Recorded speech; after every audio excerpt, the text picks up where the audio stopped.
How do you define prosperity?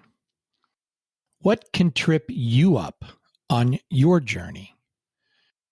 What tools or strategies do you use to stay focused and moving forward? This is Prosperity and Something Greater.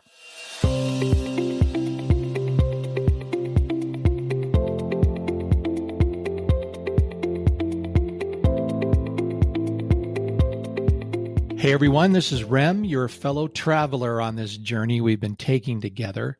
I want to thank you for traveling along with me and making it this far. It's been pretty interesting, hasn't it? I started the podcast because I was personally interested in finding something greater than prosperity, and I wanted to learn more.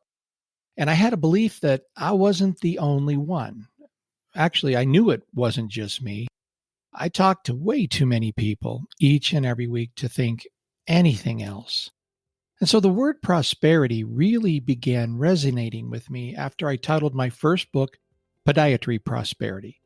That title was suggested to me by a friend who was working on his own book at the time because he was working with Nancy Erickson, my book coach, and my guest in episode 4, by the way, of this podcast.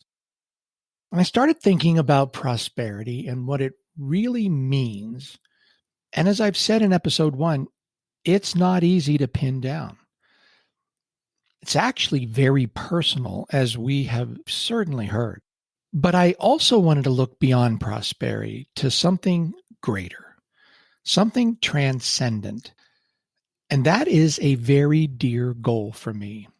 I believe our potential as humans is so untapped, we use so little of our brains.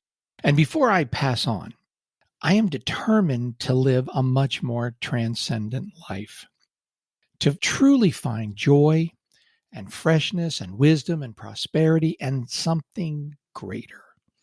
And full disclosure, I really feel like I've found this already. I do live it now, today, almost most of the time.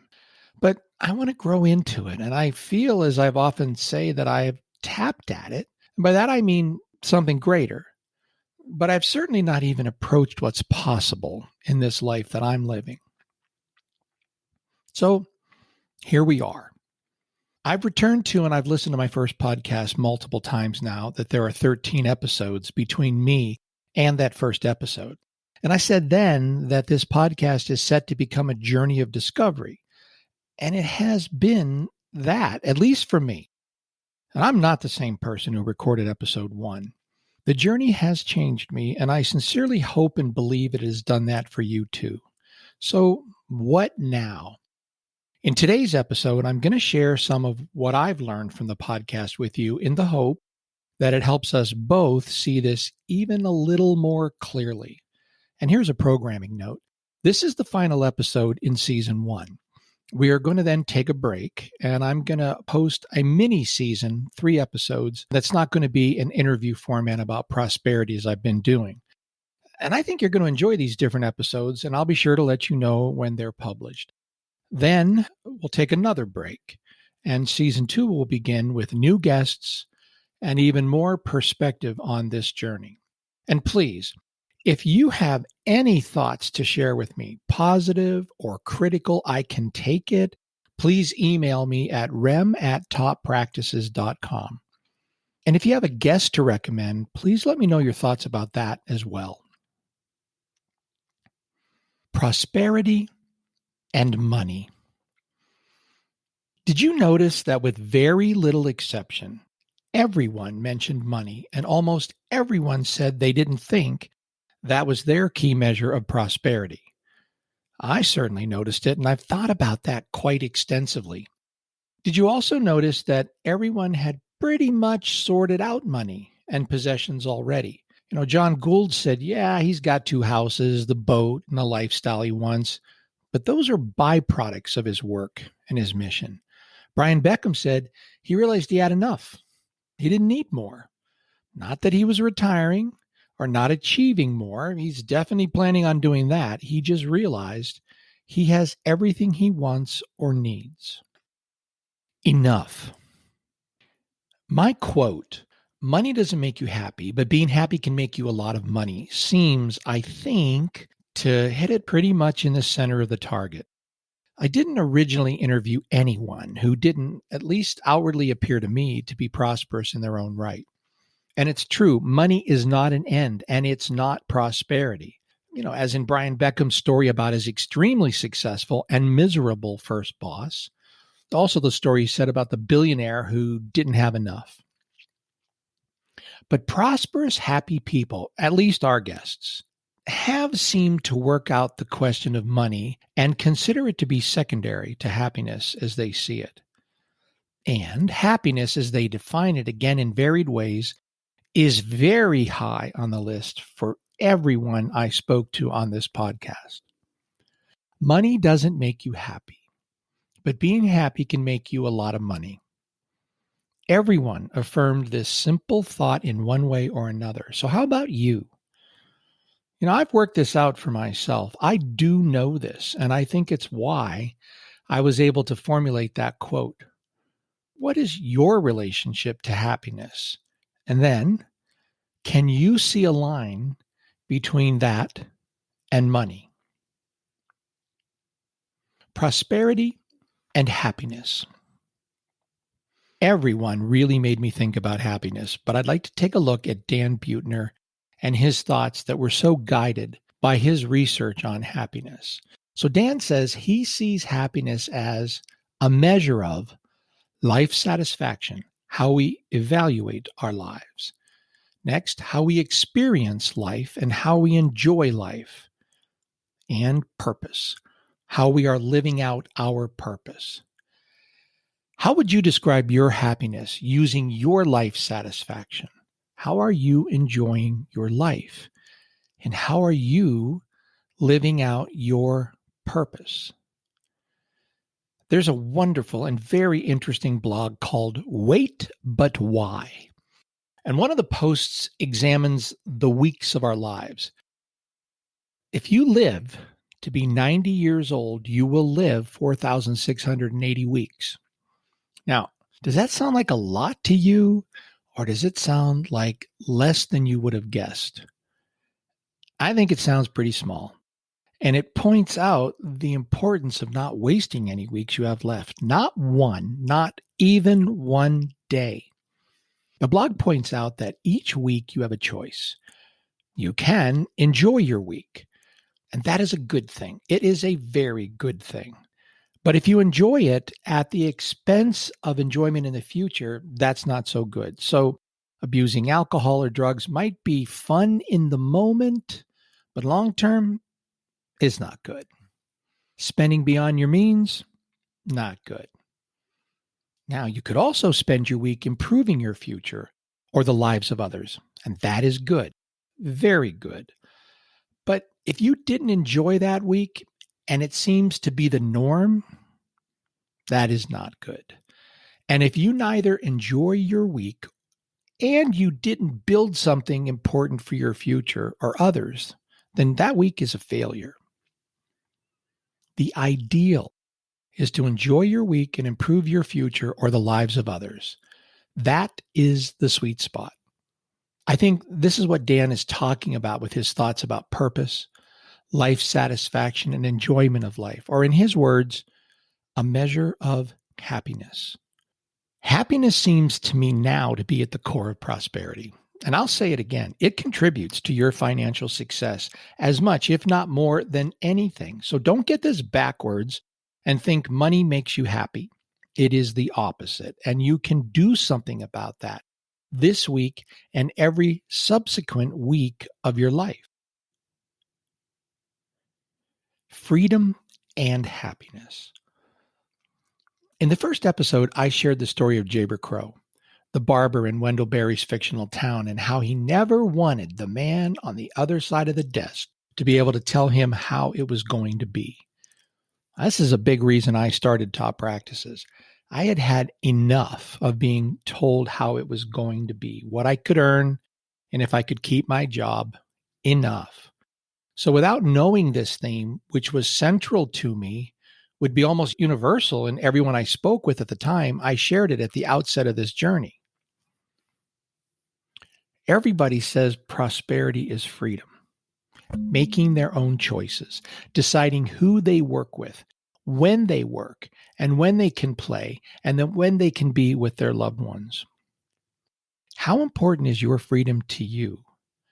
And are you able to affect it as much as you want to, or as much as the prosperity guests have done in their lives? I think the thing that was said about prosperity that had the most effect on me in the entire first season was when John Gould said for him, prosperity was awareness. In order to be prosperous, we need to be aware and we need to be present. He said, how do I open up my mind to allow all forms of information to come in? How do I open up my heart to better understand at a visceral level what life is about at any given moment? And then, how do I open up my will to allow future possibilities to emerge? Allowing us to become in tune to the here and now and your intentionalities, that's what drives you. And he said, the unexamined life is not worth living. Well, Socrates said it. John just repeated it. Prosperity, understanding my values and how I relate to other people and also how they relate to me. I've been doing a lot of thinking about this part of prosperity and how interrelated we all really are and how essential it is, not only for me and my prosperity, but for all of ours, to look to myself to unlock this awareness in the world I live in.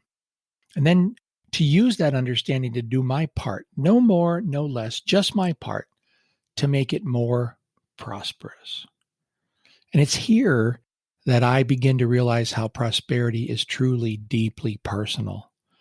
Almost the entirety of it is internal. And that is really good news for all of us because we can control it. No one else can, just us. I see so much anger and misinterpretation and misunderstanding in our world. And almost all of it, or most of it, seems to be pretty well intentioned in our culture and in our relationships. But so many of us seem to be missing the point that it begins and almost ends inside ourselves and not in others. It's like people are saying we should do better. You go first. It does seem to me that the prosperous life is attractive to all of us, but the very lost or the very sick. And so I've been meditating on this aspect of what I've learned in recording this podcast. How about you? This is pretty sophisticated stuff. How does it resonate with you? Meditation, the gifts in stillness. Brian Beckham was so inspiring to me. He's just a regular guy who has delved into the gifts in stillness. He's not a swami. He's not a mystic. He's just a regular guy. And don't misunderstand. In my opinion, there's nothing regular about Brian Beckham. Really. But he is one of us. He doesn't meditate in a cave in the mountains. And he's done this far more than I have, certainly. And I've been an aspiring meditator for decades, just not a very regular one. And I like Brian's approach. He's not very lofty in his goals. He's not seeking to have an experience like nirvana, though. Did you notice he alluded ever so slightly to his profound experiences and the gifts he finds in meditation? I know I have a renewed interest in going deeper into this practice. There are gifts, deep gifts in stillness. How interested are you in finding that space inside of yourself? It seems to me that if we're going to achieve prosperity or even something greater, the path has to have some dedication to finding that stillness and something greater within ourselves, because that is, I think, where prosperity actually resides. Prosperity and serving others. Serving others is a path to happiness and prosperity, or something even greater. So many of the guests describe a path forward that is clearly marked by just serving others, using their gifts and what they've learned to achieve, what they want. Tom Foster talked about just trying to help his attorneys and doctors get their digital marketing right so the clients and patients will come. Nancy Erickson scrapped her very successful tech career to serve her family, which led her to the door of her passion, which was helping busy people like me write and publish that book that they've always wanted to write so they can make a dent in the universe and improve it just a bit. It's a kind of obvious but not often acted upon truth that joy and fulfillment come most to us when we are helping others. It's just how the whole life thing seems to be set up. So how joyful are you about your service and what you do every day, no matter how humble it may feel to you? Everything can become tedious and repetitive, as Brian Beckham so eloquently pointed out. I've come to realize that only by paying attention to the person who you are serving right now and truly caring to help them right now can you enjoy your work. Here's a question for you. If you were a toy, any toy, what toy would it be and why? I'm interested in your answer. Let me know. And here is a request for you too. If you're enjoying and learning from Prosperity and Something Greater, would you give it a top rating on whichever platform you use to access it?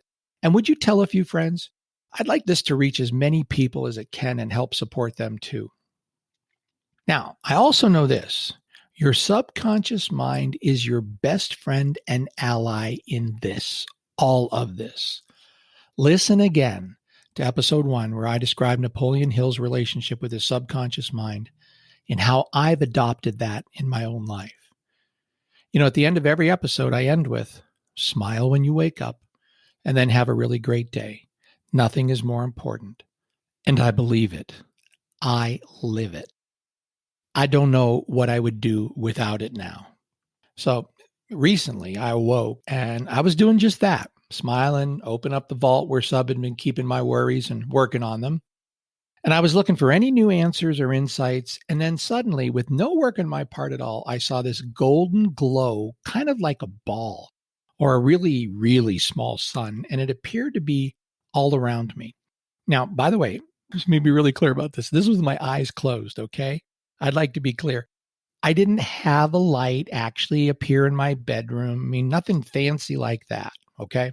So anyway, this glow started to expand, and I watched it wash over the most objectionable people I know. I mean, there they all were. And I was happy and peaceful to be sending them love and lots of it. And then eventually it encompassed people I love and all of you. But it was first sent, which I thought was great, to my naughty list. And I looked for it the next day, and it was right there. And now it's become a new ritual every morning. And it is so nice to start my day with forgiveness and love. And then Sub and I make sure we are all set to have our best day ever. And it's starting to work almost every day. I'll always say almost, because it doesn't work every day. Almost every day. You know what else? I've noticed that I have more time in my day, and I don't remember doing anything differently operationally. All I did was have a great day. And you know, I could not have recorded this episode before I recorded the other 13. I learned so much, and the guests truly focused me in very specific areas of prosperity. I mean, you can see in episode 1, I was looking very globally at it, like at a country level. And I still think that's pretty intriguing, but I'm far more compelled now by the personal, the deeply personal aspects. And the guests have naturally focused on those for them. I mean, it certainly impacted my own thinking and also helped me sharpen the focus. Prosperity, flourishing, and thriving. How do you define prosperity? What can trip you up on your journey? What tools or strategies do you use to stay focused and moving forward? And if you were a toy, any toy, what toy would it be and why? Let me know what you think. You can send me an email at rem@toppractices.com. Prosperity is the entire focus of Top Practices. Most doctors are struggling with the business of medicine, and those that aren't truly understand that through association with other successful practitioners, they can take their success to the next level or something greater like prosperity. Prosperity in business is a function of mindset, marketing, and management, and that is our mission at Top Practices. You can find out more about Top Practices, our marketing and management programs for doctors, our workshops, and annual summit at toppractices.com. And a reminder, this is the final episode in season 1. We're going to take a break, about 30 days. And then I'm going to post a mini season, 3 episodes that will not be an interview about prosperity as I've been doing. And I think you'll enjoy these very different episodes, and I'll be sure to let you know when they're published. Then about another 30-day break, and then season 2 will begin with new guests and even more perspective on the journey. And please, if you have any thoughts to share with me, positive or critical, like I said at the beginning, I can take it. Please email me at rem@toppractices.com. And if you have a guest to recommend, please let me know your thoughts about that as well. Until next time, this is Rem Jackson. Smile when you wake up, and then have a really great day. Nothing is more important.